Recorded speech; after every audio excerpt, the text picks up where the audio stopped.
Look at this, sold out. Can you believe this stuff? So they were supposed to deliver it in October. This is going to be an update on the kettlebell shortage of 2020. I just want my shoe. Give me my shoe, please. Then it was supposed to be November. No. Then December. Give me my PlayStation. Am I wrong for wanting this, bro? I mean, everything just sucks lately. Take my money. Take my money. I don't want it. Give me my shoe. Every time I check my email, it's stuck on this right here. I don't even know what that means. Tonight, one word sums up the feeling along every line of the supply chain: frustration. Well, the shortages and delays in the global supply chain threaten a total paralysis. When the pandemic hit, businesses anticipated that the COVID recession was coming. They thought that demand was going to drop. But something funny happened. The opposite of what all of these businesses and economists predicted happened. Demand exploded. People bought things like crazy, and now supply chains are choking on that record demand. Everyone has had the experience of not being able to get something, and everyone has had the experience of paying more for something. Prior to the pandemic, most of us just took it for granted that we could get things ever faster. E-commerce made it seem like everything was right at our doorstep. But that obscures what was a 14,000-mile journey halfway around the world. It took months, and when you add up all the automation, all the algorithms, all of the hundreds of people who had to touch those goods or transport them in some way, it's in total one of the most complicated endeavors that human beings ever engage in, and yet it happens millions of times per day, and we take it for granted because all of that has been rolled behind this ultimate convenience of just one-click e-commerce shopping. But the pandemic showed us just how unsustainable and unrealistic that expectation is.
So consumer electronics like USB chargers, they feel like they are readily available to us, right? We can get it the same day.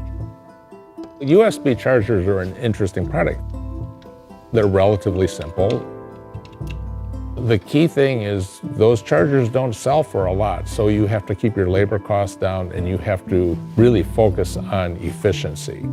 The invention of the shipping container and ocean-going shipping made it cheap enough to move manufacturing wherever labor costs were lowest. Global supply chains have really brought us a cornucopia of products that we might not otherwise be able to have as much variety as or as attractive costs that we see. When you buy a product off of a store shelf or online, that's actually the tail end of a journey that might have begun a year ago in a factory that might be half a world away.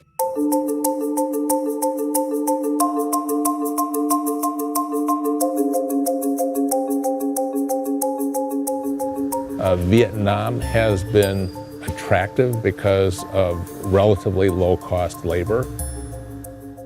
If we take the example of a simple USB charger, it's assembled in a factory in Vietnam, and then usually it's placed in a shipping container that travels on a barge to an ocean-facing port. There it's loaded onto a ship for a trip across the Pacific Ocean.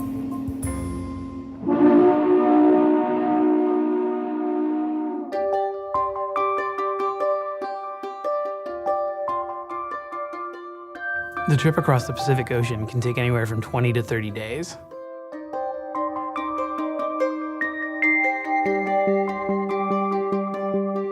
Working on a ship can be like living in an office that you can't ever leave. It's high stakes and it's often mundane and boring. Because sailors tend to be confined to these ships, and it's almost impossible for outsiders to get on or off of them, this is a part of the supply chain that remains invisible to most of us. A watch lookout is done visually and also by radar. Fortunately, some of these sailors like to record their experiences. The watch officer is in charge of the navigation and overall status of the ship. Safe navigation of the ship is the highest priority. The fog is so thick in this area, we can't really see around us, so we have to use a radar. Each one of these container ships can carry up to 10,000 containers, but they can have a crew as few as 20. So it puts enormous pressure on each sailor to do their job, because if anything goes wrong, the results are going to be catastrophic for supply chains. The last thing we want is containers falling into the sea if we ever run into bad weather. We keep watch on the overall conditions of the ship, checking the mooring lines and looking out for suspicious activities like stowaways or pirates. Sea conditions like this can last for days. The relentless pounding, the never-ending pitch and roll. I can only describe it as living under a 24/7 airplane turbulence. The biggest container ships are as big as a skyscraper laid on its side. And one reason they've gotten so big is that when you look at all the costs, crew, fuel, etc., the bigger your ship, the more money you can make on every container. The cheaper it is, ultimately, to ship these goods. But the bigger you make these ships and the more efficient you make these supply chains, the worse things go when there's a bottleneck at one of these single points of failure. The 400-metre-long Ever Given got stuck on Tuesday morning, running aground in high winds, reportedly after a power failure on board. More than a dozen ships are waiting to pass through the Suez Canal. That's one of the world's busiest trade routes. And each day of backlog, more than $9 billion worth of goods is stuck. And that translates to about $400 million an hour. More and more shipping containers have been flowing toward us from Asia. And of course, we're not really shipping stuff back.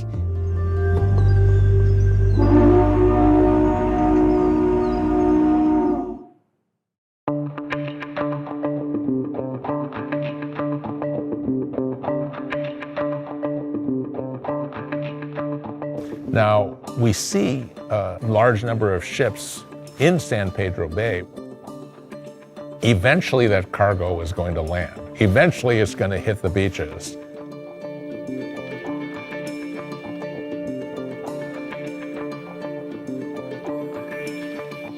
As ports get bigger, as more and more flows through the biggest ports, they become single points of failure in a global supply chain that used to be more robust.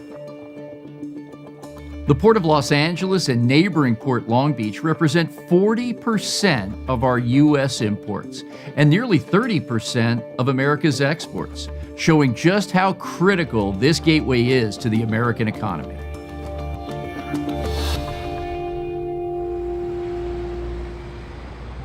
We have more than 15,000 international longshore and warehouse union members that work on the docks. My job as a longshore worker is to help in the operations that move cargo through the terminals on Long Beach and Los Angeles ports. What I typically do is drive a UTR. That stands for Utility Tractor Rig. It's just kind of a compact truck that's strong enough to haul the tonnage. So what I do is I take cargo from point A to point B to a designated spot out in the yard to be stacked for outside truckers to come pick up to take to the retailer's destination. We've been averaging 900,000 container units for 14 consecutive months. That used to be one really good month in our peak season.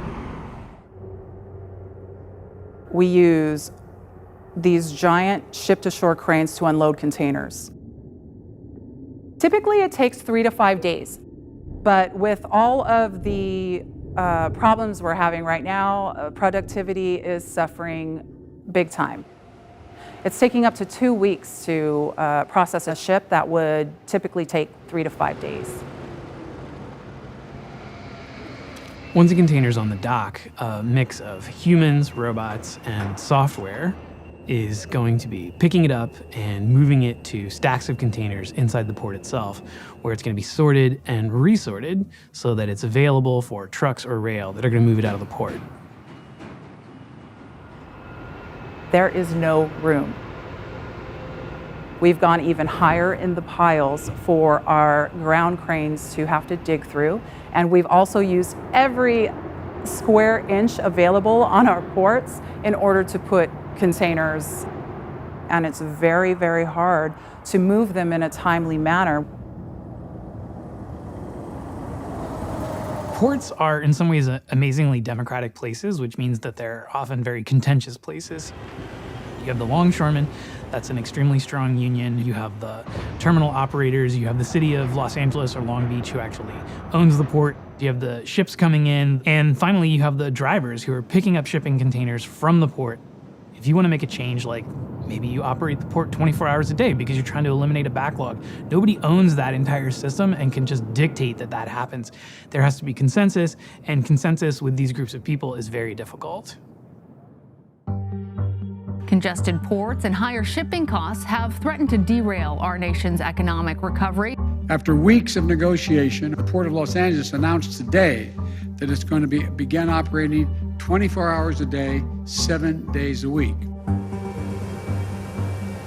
It does no good to keep a terminal open 24 hours a day in the hopes that truckers will come pick up a load at 3 a.m. Because if they do, they have to bring it somewhere. So not only do you have to get a trucker who's willing to come at 3 a.m., he or she has to bring it to a distribution center, and that distribution center has to be willing to accept the load in the dead of night. We're going to try everything. We're increasing our gate hours, number of days that we work. We're going to be working overnight where required, but we're also asking others to step up too and trying to find new ways to move cargo out. We can't be a one-man show when it comes to 24/7 operations. We're depending on the terminal operators to order the work and the rest of the supply chain to also open 24/7. When we get full on the docks, that means everyone else is not functioning properly either. And we really can't do anything about it until the other aspects of the supply chain start functioning properly. When there's congestion in a port like this, it just reverberates, and the congestion gets worse and worse. The more that shipping times slip, the fewer ships there are to take empty containers back to Asia. So the entire system is like a traffic jam. You know, what starts as one person gawking at an accident pretty soon turns into standstill traffic for 2 hours for thousands of cars. Most goods, like our USB charger, when they leave the port, are taken a short distance by truck to the Inland Empire region, where they're processed in a warehouse before they're distributed to the rest of the country.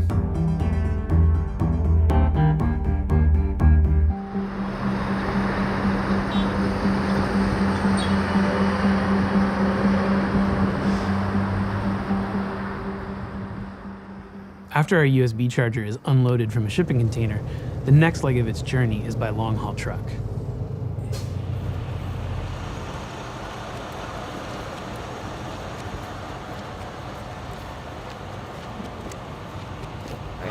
That's okay, right there.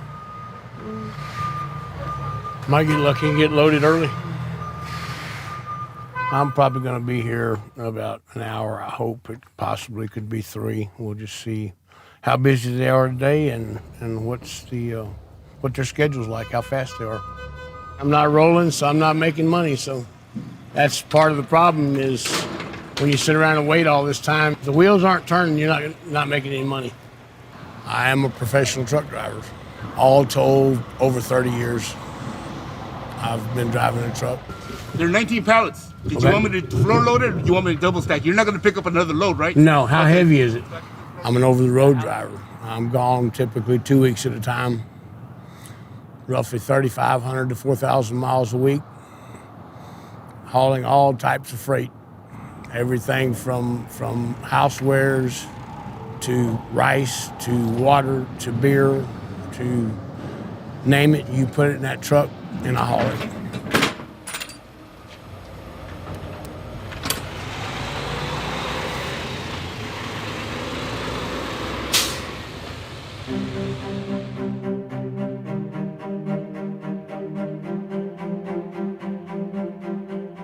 The major strain on the long-haul trucking industry is that there aren't enough drivers willing to do the job in America. Now the American Trucking Association has projected that by 2028, America is going to be short 160,000 truckers. You're talking about an $800 billion a year industry. It moves 70% of the freight in the United States by value, according to the Department of Transportation. And without it, we'd have paralysis. You wouldn't get the things that you're accustomed to on store shelves, nor would you get them delivered to your door. I began studying the industry 15 years ago. I was looking at the labor process and the work that truck drivers do and what had happened to it since deregulation of the industry in 1980. The current driver shortage has been talked about by the industry since at least 2005. The issue with the truck driver shortage is not one of a lack of people who have been interested in this job, have gone through the trouble of getting trained for this job. It's really a shortage of people willing to do that job long term. And that's fundamentally a retention problem, not a driver shortage. Well, here we are. Nice backup. Appears to be a wreck up here. This could be a long time.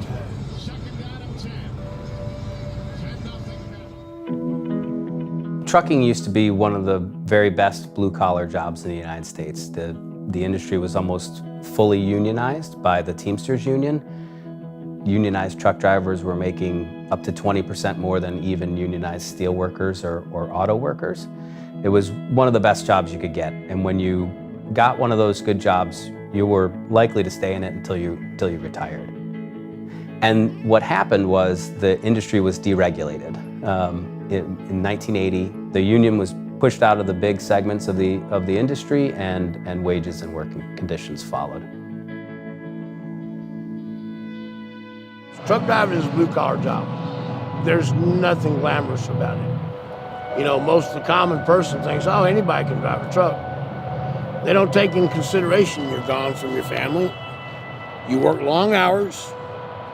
I typically work a 14-hour day. My pay structure is everything is based off of a per mile basis. You have to manage your available time to drive to be able to make that and still take your 10-hour break. How long are you gonna wait to get loaded? How long does it take you to get loaded? Your clock is running and you're losing time that you can drive.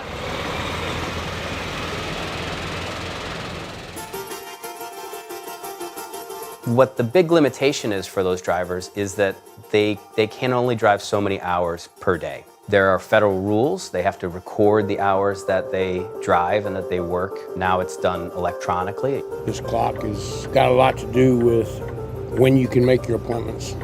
You run out of time, you legally can't drive. If you get caught, you'll get shut down. The typical long-haul truck at a big company will only be actually rolling on the highway, generating revenue 7 to 8 hours a day. Another 7 hours or so of that day, they'll be waiting, they'll be performing other kinds of unpaid work, and then for 10 hours, they're required to take a break. You're not paying the driver for the vast majority of that time. You're really only paying them for the time that they drive. New drivers might end up getting paid somewhere in the low 30s in cents per mile. What that means in terms of total income is that a new driver might earn somewhere around $40,000 to $45,000 today, and in many cases does not work out to minimum wage. Better paid drivers in that long haul segment can work their way up to $60,000 or so. An experienced driver for better companies can easily make more than $100,000 a year. There are about 3.5 million truckers in America. There are 10 million people in the United States who have the kind of commercial driver's license that would enable them to drive a truck. So that's a measure of the number of people who've already churned through this industry.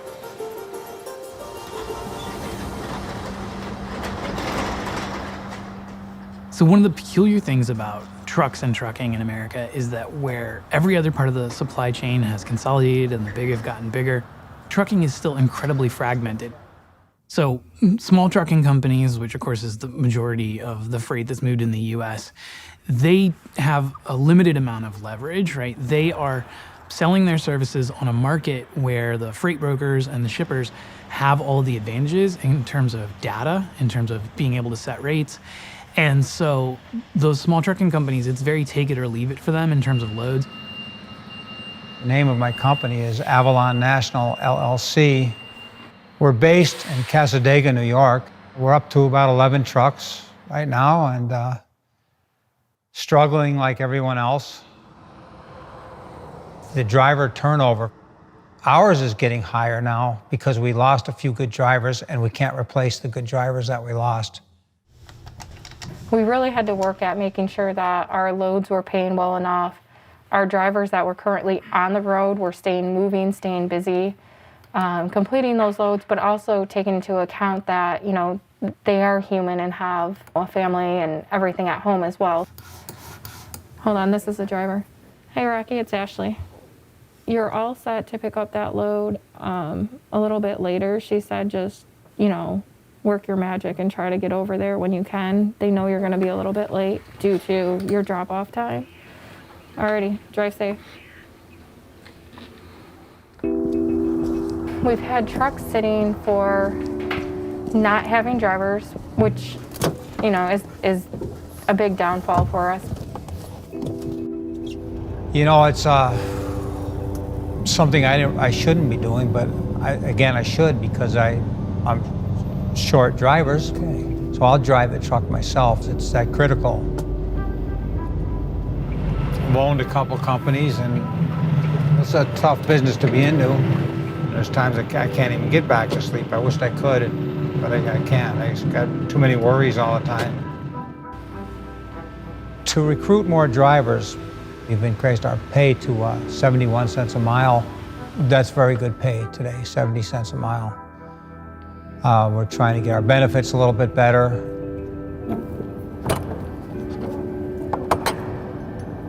It's not the great cowboy experience it used to be. It's more complicated.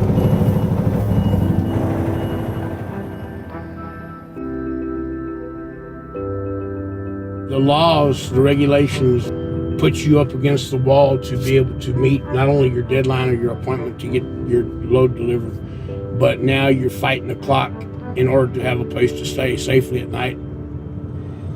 There's not enough room to park all the trucks on the road for a 10-hour stretch of time. So if you don't get parked early, you don't get parked. Or you can be like some of these guys that just pull over on the shoulder road, which is extremely dangerous to do. And I'll come fire up something to watch on TV, and I sleep generally about 7 hours a night.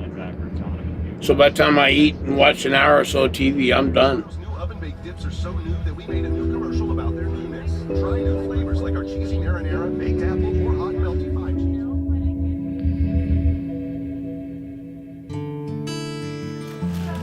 All right, give me a monster biscuit to go.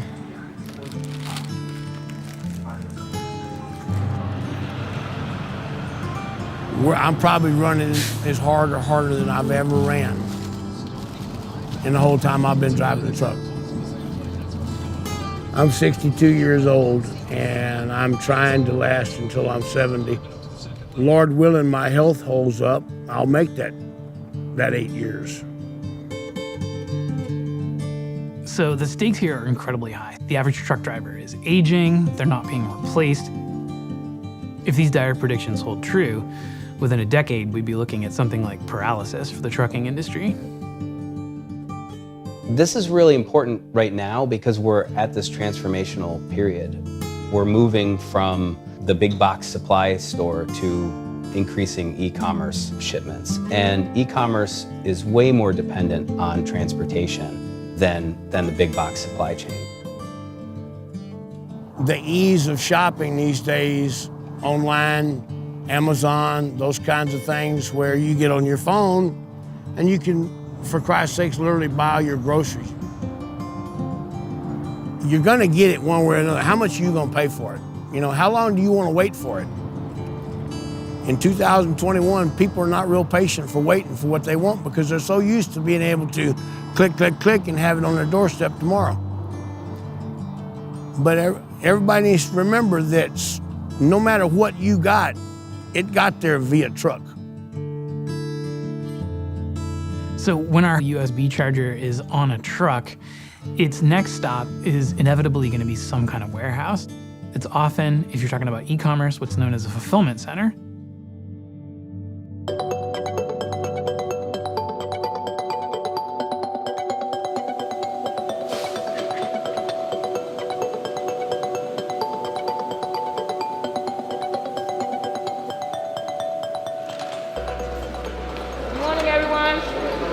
Yesterday, we received in 15,154 units, 8 ASNs and 6 sellers.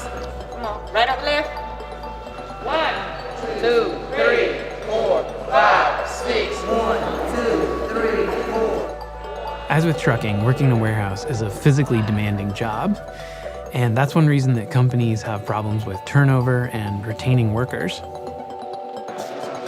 We're gonna go through UPS. Take that with you. So we get another box for it. You have to be fast, fun, and friendly. You gotta have your mind to it and not get distracted. When you have to lift boxes all day, it gets very, like, you be going home achy and you be like, oh, I'm so tired. Most days it's tolerable, then some days it's like, oh, it's draining. Everyone knows how to make a box, right? Short and simple. So everyone knows it's the bottom of the box. All of them are brand new. All of them are getting officially onboarded in anticipation of working either tonight or tomorrow night. People we probably reached out to yesterday. So you're literally talking from recruiting to onboard, being on the floor in 3 days now. And if I could go faster, I would. The shift to e-commerce means that even before the pandemic, the fulfillment center industry was struggling to find the space and workers to keep up. The COVID-related spike with e-commerce and direct-to-consumer has absolutely blown up our business and our entire industry. And what's happening is it's a little bit like a snake eating a deer. Your supply chain is the snake, and the supply chain has got this big bulge that's going through it as it's being processed. We kind of anticipated the bulge coming our way. Yeah, I'm nervous because there's still more constraints. It's not one deer that the snake is swallowing, it's a lot of deers, right? In its simplest form, a truck will deliver product to us. We will count that product. We will verify that product. We will put that product away into a storage location. And then we'll wait for an order. An order will come. We'll pick that product. We'll package that product and then tender it to the appropriate carrier. So you have in and you have out. If the in is greater than the out, there's only so much space that the warehouse can manage.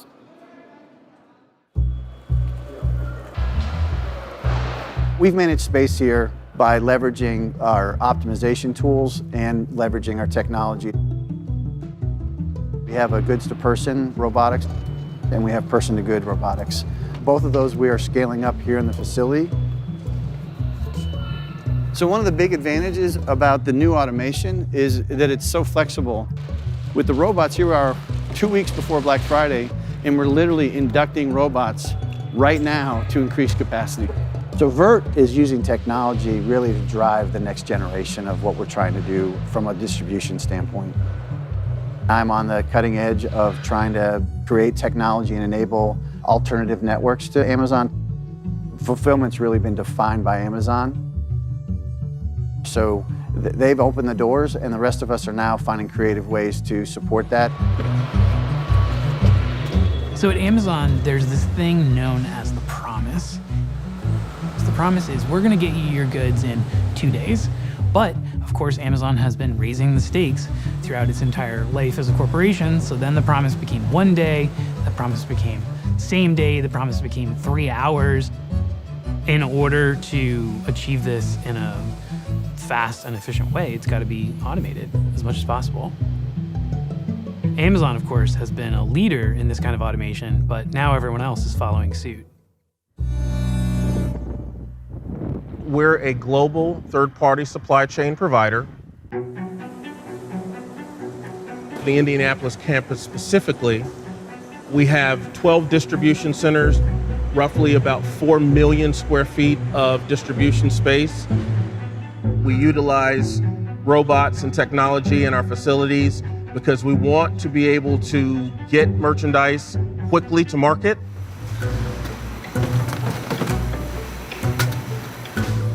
So that Bombay sorter is critical within the process of what we do. From the time that we brought the Bombay sorter online to now, we are moving merchandise much faster out of that facility because of that level of technology. Another piece of technology that is critical is the robots.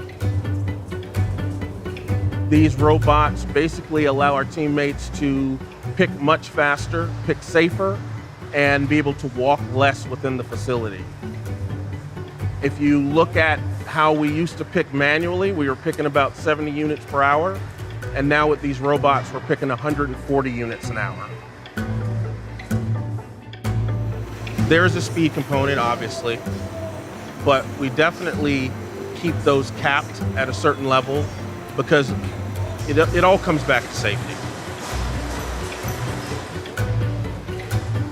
You don't want a robot being at an extremely high rate, which could have eventually caused some type of safety issue within a facility. It's to coexist with the employee, not to overtake the employee within the facility. The introduction of technology can reduce the amount of walking and heavy lifting workers in warehouses need to do, but it can also increase the pace and the repetitiveness of their work. So how the tech is being implemented in each warehouse matters. Management sets the pace of the robots, and that determines the pace at which humans have to work in order to keep up. A UC Berkeley report found that the introduction of technology and the way it speeds up work can lead to more turnover and burnout. Turnover at many of Amazon's warehouses has exceeded 100%, according to a Wall Street Journal analysis of federal labor data and Amazon's own site data.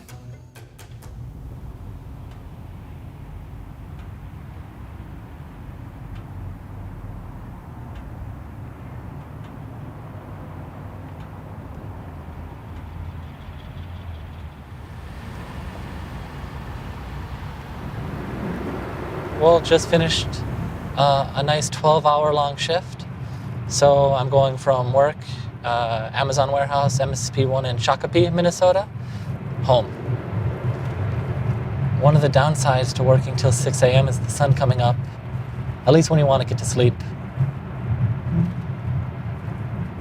I was a stower and then a picker for, 2.5+ years. You're stocking inventory, you're picking things out of the inventory. When COVID hit, I became a learning trainer, so you train people. Hey, nice open spot.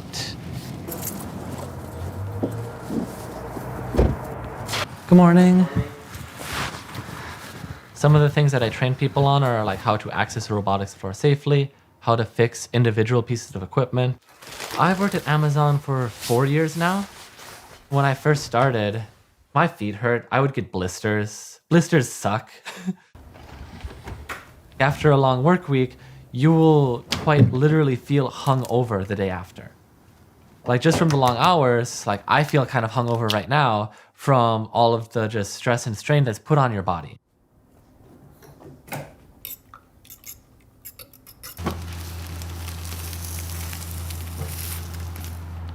So you have to hydrate a ton.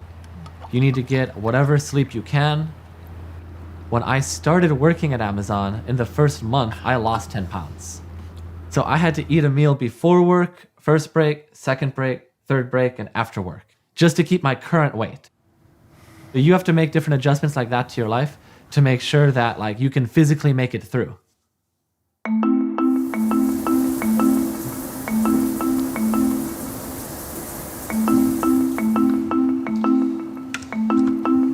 Well, I'm awake.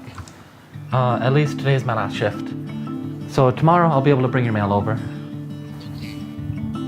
Love you, Grandma. One of the positives, the golden handcuffs that a lot of people like that keeps them there in spite of the negatives, there would be things like health insurance. And the time off, being flexible, that was also very helpful. It's still helpful like nowadays. So like if you have, you know, family commitments, or you're trying to go to school, like I help my grandma all the time. It's really helpful because you can use some of that time off to make that work with your Amazon schedule. You'll either mature in how you handle things to be able to handle different situations more effectively. You know, otherwise you're just going to burn out.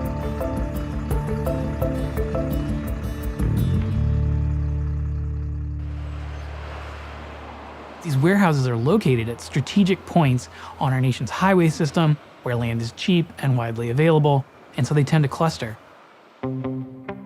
So workers there actually have a lot of leverage, or more leverage than they used to, because they can just go to wherever is offering the highest wage. Okay, so we're gonna have to repalletize those so they can all sit at To the same table? yes, please.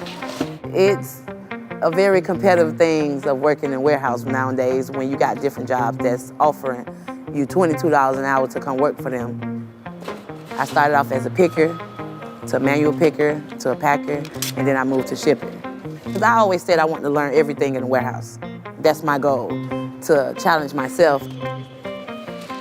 It gets very stressful some days. You have your days to where it's a good day. You have your days to where you just be like, I'm finna walk out. It's different days to different things. If you think of this in terms of how we live now, there's been this grand shift between going to the store and buying your own stuff to paying other people to do it for us. So it's this fundamental transition between how we used to shop, how our consumer culture used to work, and now how we shop online. It's not a trivial change at all. And it's a creator of millions of jobs in the meantime because somebody has to do all that work for us.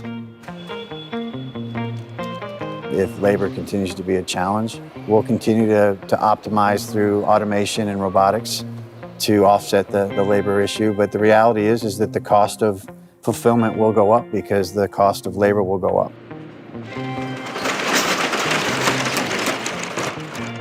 So the very last leg of the journey of our USB charger is coming out of a fulfillment center.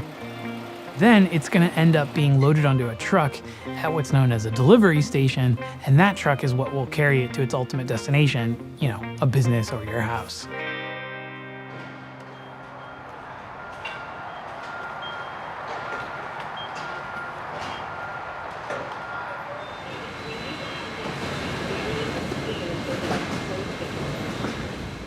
So one of the strange things about the new world that we live in is that when we order things online, it's the last mile delivery driver who might be our only point of human contact with this entire system.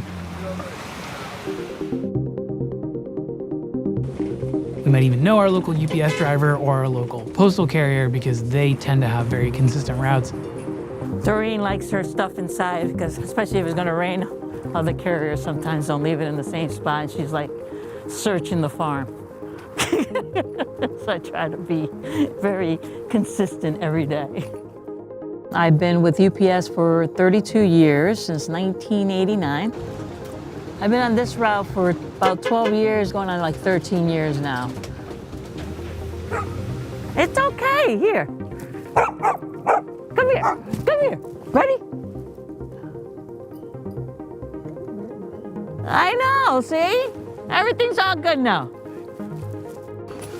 The primary strain on last mile delivery is that we want so much of it. Even before the pandemic, the challenge was how to hire enough workers to drive all of those delivery vans. If you could transport yourself back 10 years and imagine the packages that you received at home, they tended to be relatively high value goods. You might have legal paperwork or electronics or some highly valued item that, you know, was sent to you, and most likely you had to sign for it. E-commerce requires a much cheaper system. So the folks who actually do last mile delivery, they, just like warehouse workers have to work to a very high standard. They have to work at a very quick pace. So typically at a place like UPS, they're training these drivers to economize every single action. You have folks who have to operate like industrial athletes because they have to move so quickly and so efficiently, while also, of course, navigating the hazards of America's roads.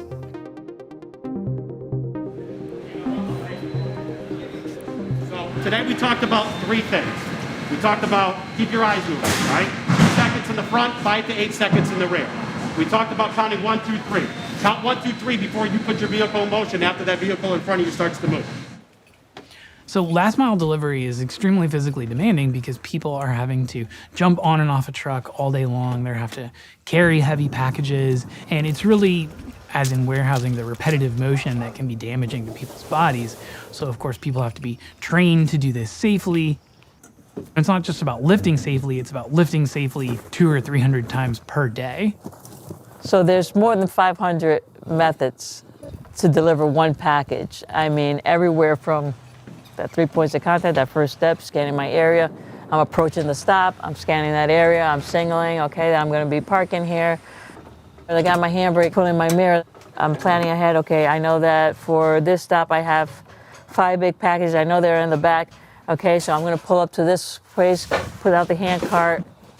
I don't even like realize it sometimes. It's just, I've done it for so many years that it's like automatic. I just know what I have to do. How are you? And I know how to get it done and be efficient and safe at the same time. Working for UPS, I don't have to pay for my own vehicle or insurance on this vehicle. My health insurance is incredible. I get paid pretty well. We get paid almost $40 an hour. And after 8 hours, we get paid time and a half. I know that UPS isn't gonna go anywhere. So when I go to retire in another 6 years, I'm gonna be okay. And so is my family. We can't do the kind of bulk, cheap transportation of goods that Amazon aspires to, for instance, with the kinds of services that we had with UPS and FedEx at the same price. UPS drivers, for instance, very well-paid job, good benefits.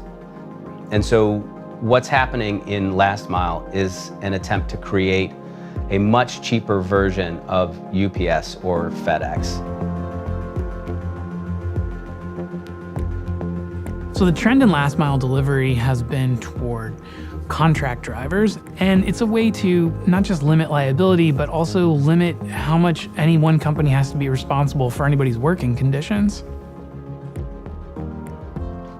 All right, so it's 1:34 p.m. and I have a block schedule from 2 to 5 p.m. There's been a fascinating story that's developed in last mile delivery. It's almost exclusively driven by Amazon, almost entirely. Similar to Uber and Lyft, which Amazon calls Amazon Flex, where people drive their own personal vehicles. I do Amazon Flex delivery. I also do a lot of side hustle, like the gig economy apps like Uber, DoorDash, Instacart. I actually started signing up for the Amazon Flex during the first lockdown for COVID. I don't think you can do Amazon Flex full time because usually you only get about 30 hours of work. You're responsible for all your own expenses, gas, wear and tear, oil change and all that. Basically, it's like Uber, but with packages. Arrive at the destination on your right. Usually with Amazon Flex, it starts out like at $18 per hour for a 3-hour block. So for a 3-hour block, you would get $54. Sometimes the blocks would surge up to like $23 per hour or sometimes $45 per hour during peak seasons.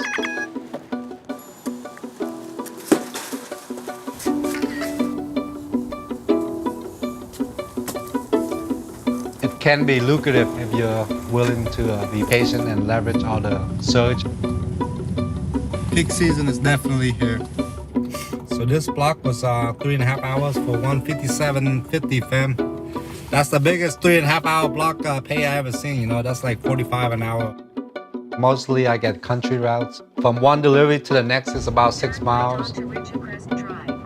I've been putting a lot of miles on my car. As far as physical work, a lot of time is light envelopes and just a lot of driving. It's usually the different route every day.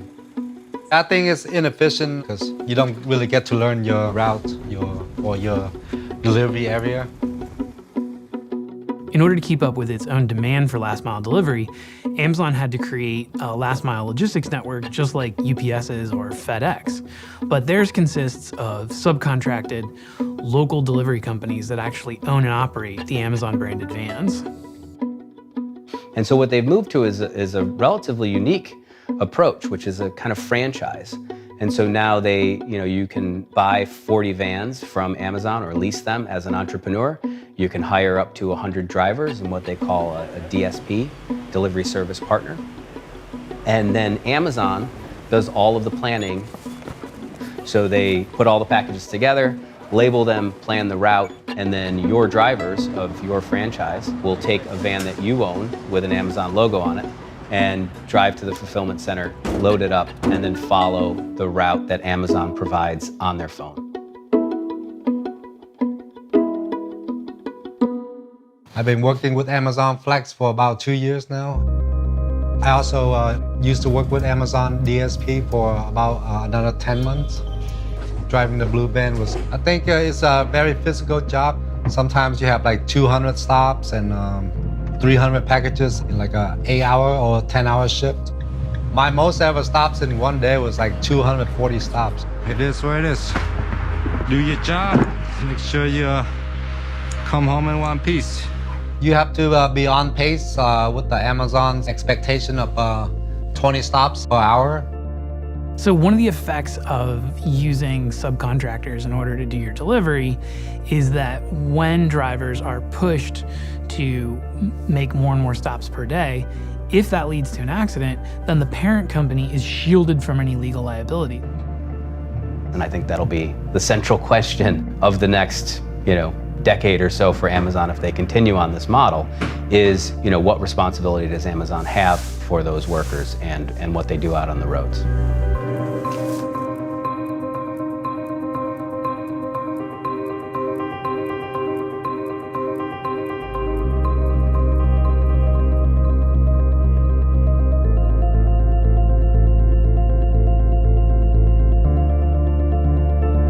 Amazon has already become the primary carrier of its own packages.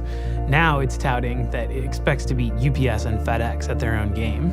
We expect it will be one of the largest carriers in the world by the end of this year. I think it will be probably the largest package delivery carrier in the US. Amazon's delivery network is growing at a rapid pace. From 2019 to 2020, its share of US parcels by volume grew from 13% to 21%, which at this point makes it bigger than FedEx.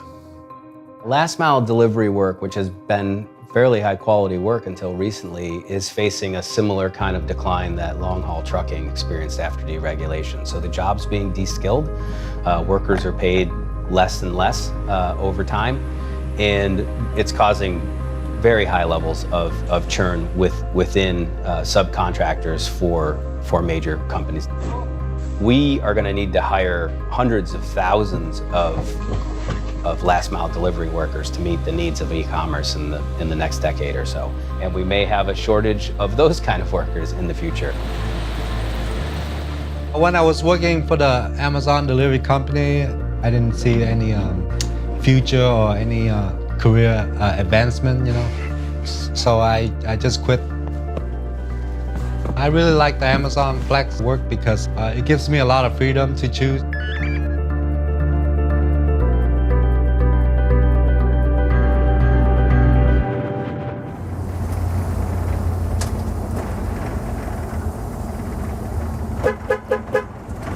I know there's a blind spot here because this is my route and I've been doing it for 12 years. So I know all the little hidden things that I need to be aware of. So the very last leg of our journey is a human being picking up a box and walking it to our front door. And our entire involvement with the supply chain up to this point might have been as minimal as opening a website or an app, clicking buy now, and then that product arrives the very next day.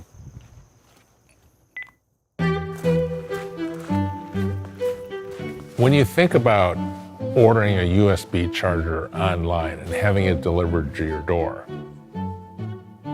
that's really a remarkable accomplishment. It's not a very expensive device, and it came a long ways from the factory. What that relied on was inexpensive transportation, inexpensive labor, and efficiency all along the way. We've really been benefiting from a very benign global trade environment for the last 25 or 30 years. And what the pandemic has shown us is that maybe that's not necessarily a good assumption. What the pandemic really highlights for us is how vulnerable a lot of those links are to disruption.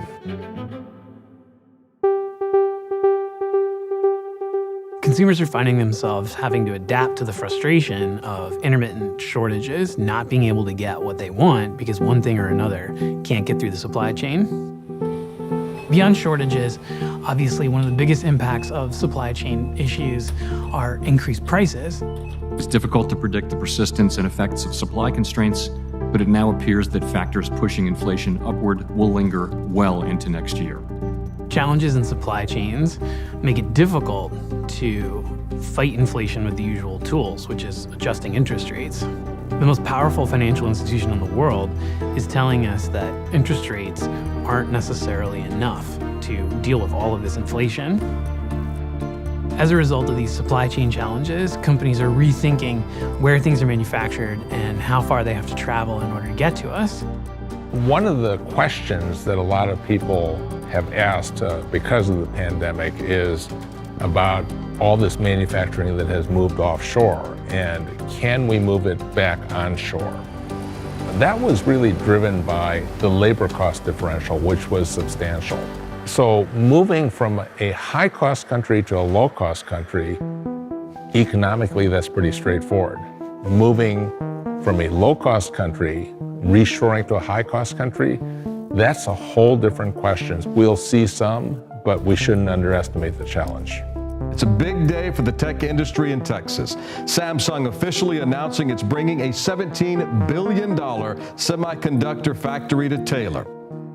Companies like Samsung have pledged tens of billions of dollars to build factories for manufacturing microchips within the United States. Intel specifically has pledged $20 billion to build a facility in Ohio. This is a major win for Ohio, and it's really a game changer for our economic future. It shows just how big of a problem these supply chain issues are, and just how different the present is from any point in the immediate past. I think what we saw during the pandemic was an inability to rapidly shift to meet changing patterns in demand. The question we have to ask is it likely to happen again?